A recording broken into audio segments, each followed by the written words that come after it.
Totally, bro. And speaking in with clues and little messages, I found another one that was really cool.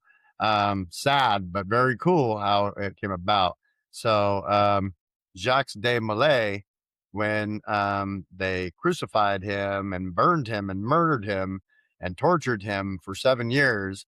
But on the 13th, October 13th, that's where that number comes from, is actually the date that the Knights Templars were murdered, and they were by King Philip and Pope Clement, sent out to go dissolve the Knights Templars.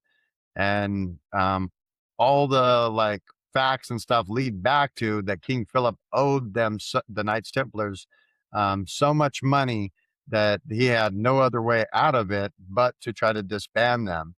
So he came up with a plan to make up silly charges. And one of the charges even was like they were spitting on the cross during their initiations, just crazy lies about them. And then King Philip orders for the Knights Templars to be dissolved. So he gets them all arrested. He takes 100 of them and is just torturing the crap out of them. And they just start, admitting to whatever the hell you want as long as you stop. So the king took that information to the Pope. Pope Clement says, these charges, they're still kind of, I don't really believe these charges. And then so the king was like, well, then you're a sympathizer with them. And then you're also, going against Christianity. So the Pope had no choice but to order their disbandment and dissolve the Knights Templars. So when it goes to that, Jacques de Molay, they burned him. So there was Knights Templars that came afterwards and gathered his remains. And the remains that they said that they found were his skull. And then there was two femur bones, which became the skull and bones. And they have it on clothing. They had it on their aprons.